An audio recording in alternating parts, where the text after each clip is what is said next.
Let me just express my thanks to Diane Lewis and the English department for inviting us to be a part. It's been a great seminar, and I've really enjoyed everybody's presentation. I'm not a Lewis expert. I don't pretend to be, so I kind of just wanted to pick one area of his theology that, to me, was just, to be honest, was just an exploration, an opportunity for me just to look at this. And so here's my thesis, and we'll see whether you think it holds water or not. You can think about it, all right?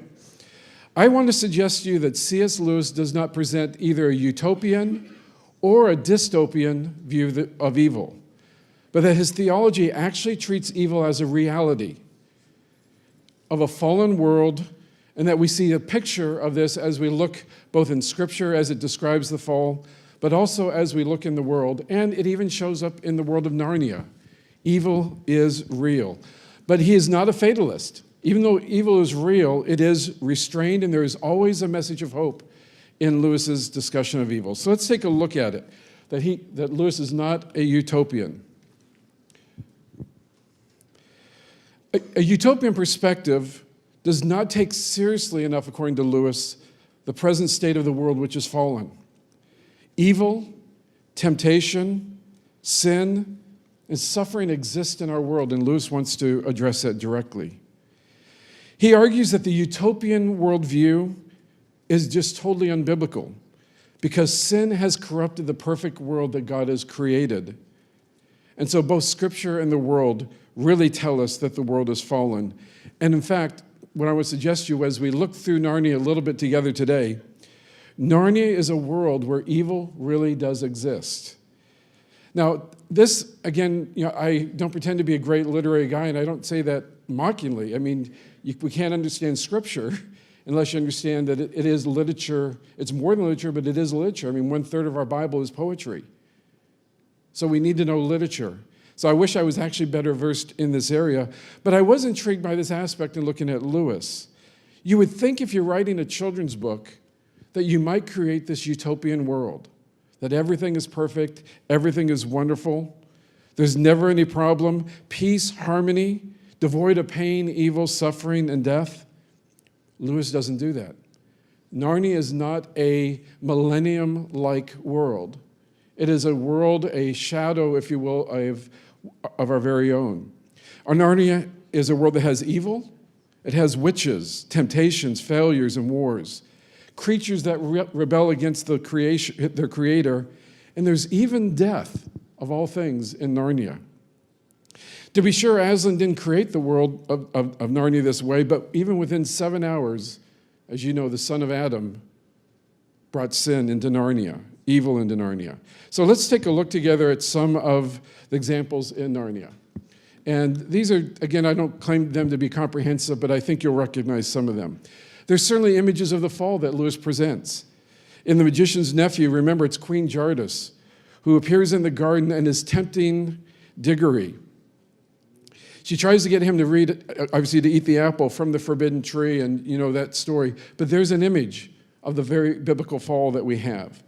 We also see the presence of evil rulers and kingdoms. We mentioned the evil Queen Jardis.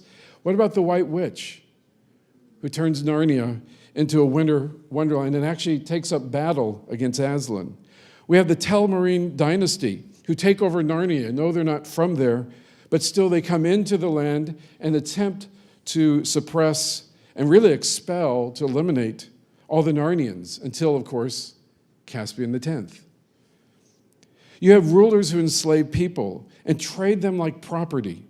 You have war in Narnia, death, destruction. All are part of the history of the Narnian story. And just give us pictures of evil. You have temptation. And some of these we've actually heard already in the presentations.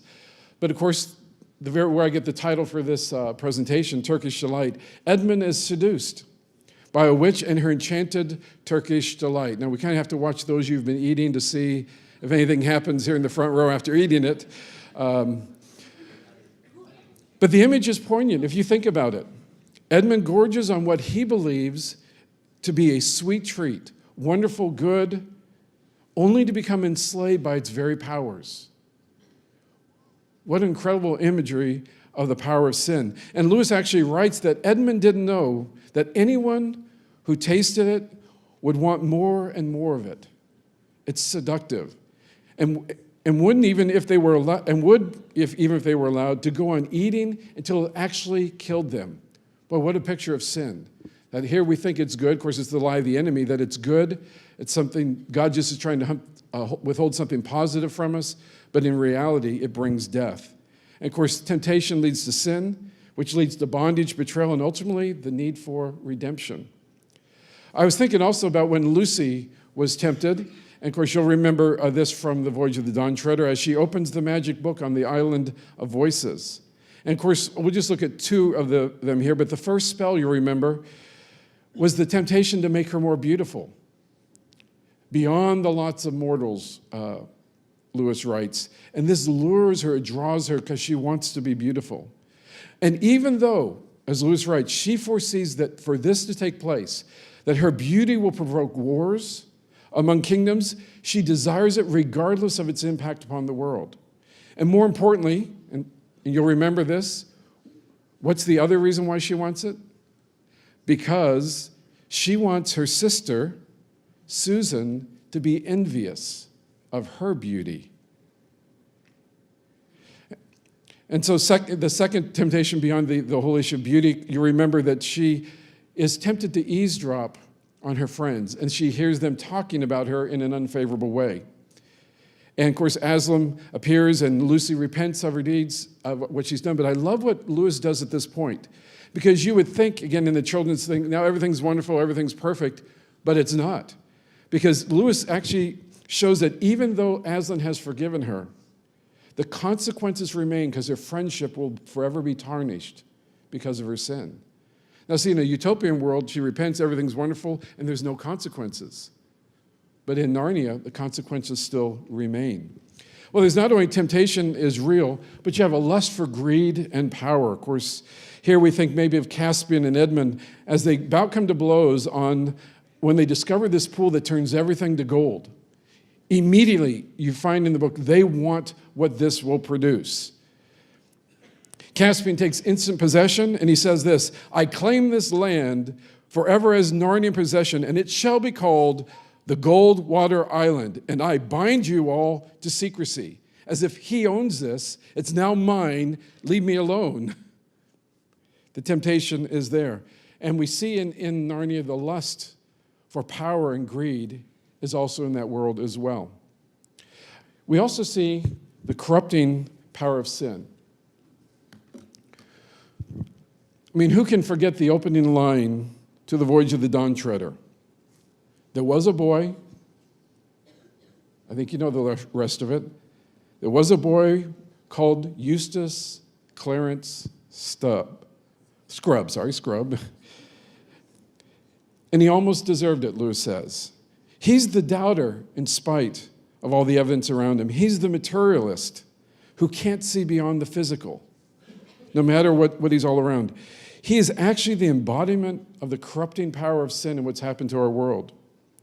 In fact, and Prof. George mentioned this yesterday, that the boy becomes a dragon, and listen to what Lewis says here. Sleeping on a dragon's hoard with greedy, dragonish thoughts, he had become a dragon himself. And I loved as he talked yesterday, just reminding us that the corruption was so powerful that no matter how many times he would try to rip off his skin, he could never change himself. It was only Aslan that could change him. So we have the corrupting power of sin, and maybe just one other to look at here. This one I found interesting as well, as I was kind of just scouring through the books again. The Bible Theology Department, everything's the Bible. Verse 3, all right. The hardened hearts to Aslan's voice. I thought this was interesting because you might remember that Uncle Andrew is unable to hear the voice of Aslan due to his sin. Lewis writes, and Aslan is speaking, but I cannot tell that to this sinner, and I cannot comfort him either. He has made himself unable to hear my voice. If I spoke to him, he would only hear growlings and roarings.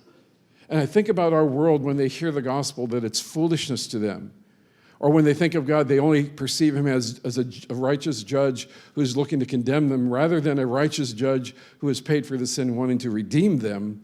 They don't hear the voice because sin has corrupted it. And Lewis shows that well. Now, we're focusing on Narnia, but I'd like to just point your attention to his other works also address this issue. You know, you think about Screwtape Letters, certainly addresses evil as real, or his apologetic work, Mere Christianity, addresses evil directly. And Dr. Magruder actually mentioned this, and I think probably one of the most heart-wrenching descriptions of Lewis's understanding of evil as a very real factor is when Lewis shares his pain when he loses his joy.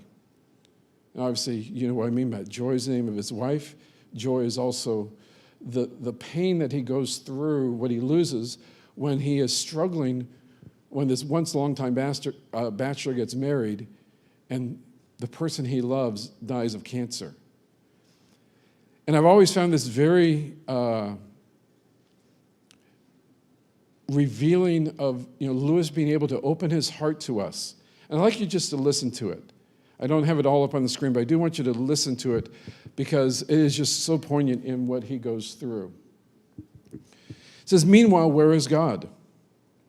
You go to him when your need is desperate, when all other help is vain. And what do you find?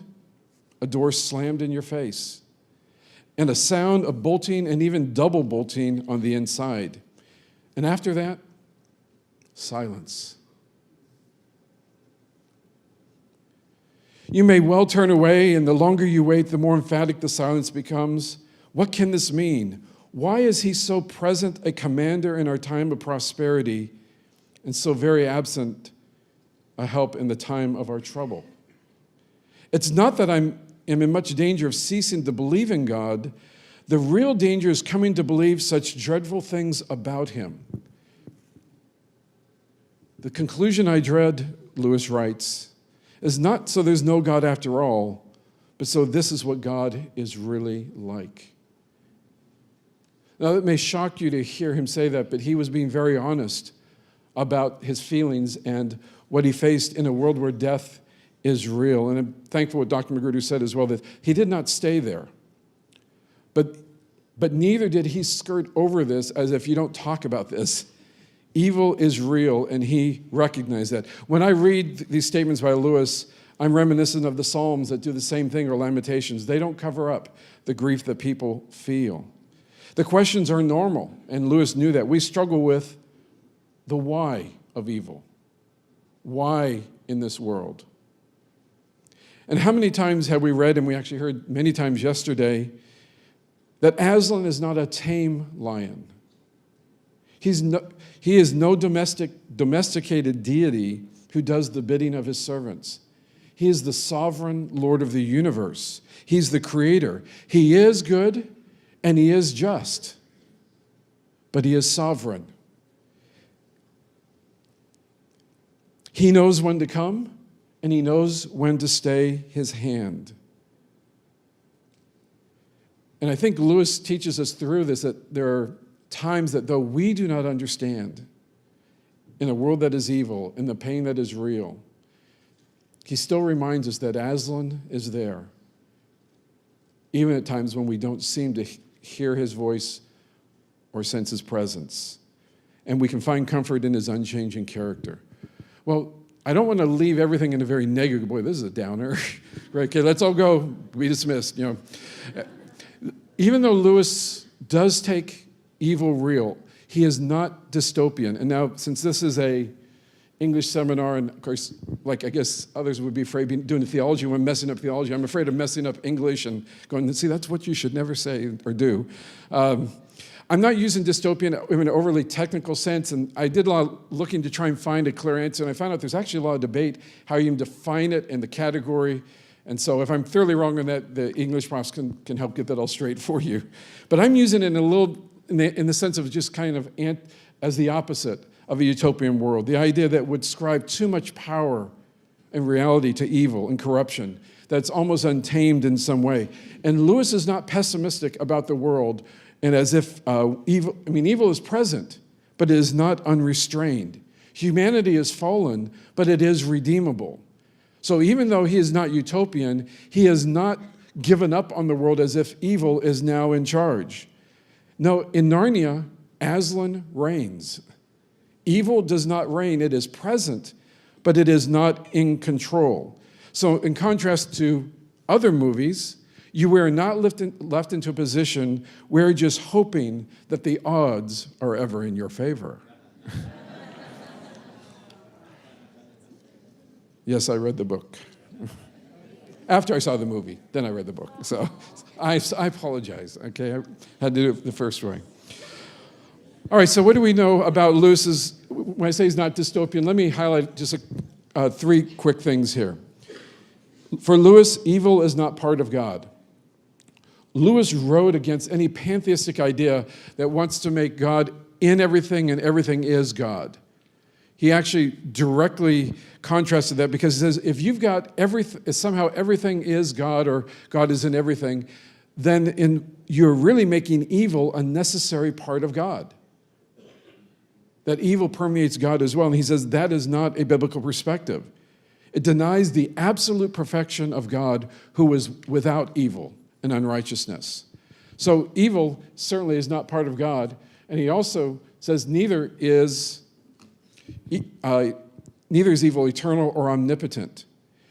Not only does he reject monism, again, the idea that evil is permeating everything, he also rejected dualistic worldviews that have evil and good as two equal opposing forces, as if God is up there wringing his hands, hoping that he can maybe win, but he really doesn't know because they're evilly matched. The evil in Narnia is not the force of Star Wars. And yes, I like that movie too, but you need to understand it is different in Lewis's perspective. The witches, evil rulers, rebellious people, and animals that rebelled are not co-equals with Aslan. He rules and reigns. They were not there, in his words, when the deep magic was written. Aslan was. He alone is the eternal creator. And so Lewis is emphatic that the devil is a fallen angel limited in power and authority. Even from the forward of the screw tape letters, listen what he says here.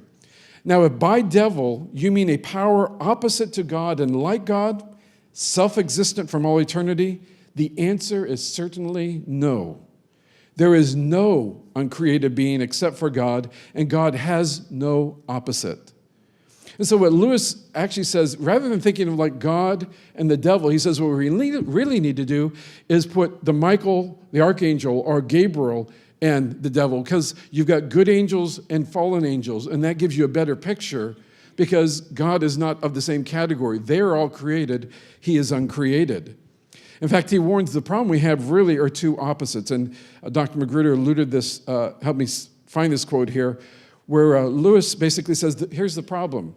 The materialist either denies the existence of devils and evil, or the other is the magician who makes excessive interest in these things. And what we need, this is Lewis as a realist. Evil is real, but it is not all-powerful. Only God is all-powerful, which is why he also wants to make this next point, and that is evil is not part of God's plan. Now, I recognize within Christian theology there are people who are going to disagree with Lewis. I'm just at this point presenting the way he does, although I would think that he is correct personally on this point. Evil is not part of God's plan. He didn't create it. It's not what he wants. Lewis affirms that evil is neither eternal nor what God desired. For Lewis, to say that evil is part of God's plan, that he created it and wanted it and wrote it into the universe to happen, is to make God the author of evil and to taint his character. It is to make God himself evil, and Lewis is not willing to do that. So, if you'll note very carefully in the Chronicles, it is the son of Adam who brings evil into Narnia. It's not what Aslan wanted, but he will deal with it as well. So let's kind of bring this to a close and just quickly look at three maybe quick statements about Lewis's view of evil, his realism, if we can put it that way. Evil is the abuse of choice for Lewis. Volition. He says that's where it comes. God created us to have choice. In fact, listen to what he says in Mere Christianity. God created things with free will. That means creatures which can go either wrong or right. Some people think they can imagine a creature which was free but had no possibility of going wrong. I want you to hear that because he's counteracting a theology that would suggest that very thing. Some people think they can imagine a creature which was free but had no possibility of going wrong. He says, I cannot. If a thing is free to be good, it is also free to be bad. It has choice. And free will is what made evil possible. In other words, Lewis is going to put the responsibility of evil in this world on the doorstep of fallen angels and fallen humanity. God has given us the ability to choose, and we have taken that gift and used it to rebel against the very one who created us. So for Lewis, evil is real. God created a world that was good, and we've corrupted it. Sin brought pain, suffering, temptation, and trials.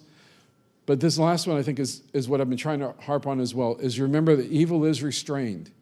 It is not omnipotent. It is Aslan who reigns Narnia, and he will never, ever, ever surrender his sovereignty. It is he who reigns. He is over every power, every ruler, every authority, every demon, every devil. They all remain under his sovereign domain. Well, let me wrap this up with bring us maybe to the end of the hope that Lewis found. Lewis did find assurance even after his incredible grief that he faced with the death of his wife. And I just thought it'd be good for you to hear how he actually found a little bit of the victory. Now, he actually came to the conclusion that God had not abandoned the world. And this is how he did it. He does it, Lewis is always telling the stories and using images. He says, I'd like you to imagine. Now, this is Lewis describing what happened to him in some way that helped him realize how we deal with loss, difficulty, death in this world. He says, I'd like you to imagine someone in total darkness who thinks he is in a dungeon alone.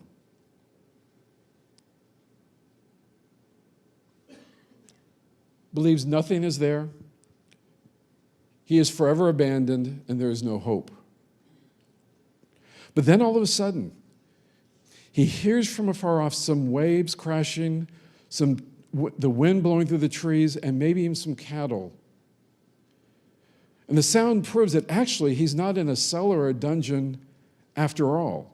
Or maybe he maybe hears something a little bit closer, Lewis says, that he hears a little chuckle or laughter close by. And Lewis writes, what it assures him is that where he once thought he was abandoned and alone in a dark cell, these sounds become good sounds because they remind us, it reassures us that in some way we are not alone, somebody is there. Though the initial image because of the darkness may lead us to think that he's not there, the sounds remind us that someone is right there beside us. And Lewis said he began to realize that he could hear, if you will, God's presence around him, and that God had not abandoned him after all. And so I suggest to you that Lewis really invites us to look and to listen.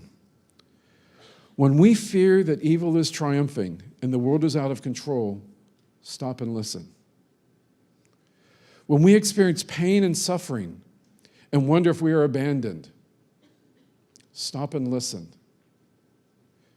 Lewis calls us to look and listen at the signs and the sounds that are all around us, and they remind us of what the great hymn says, that this is my Father's world.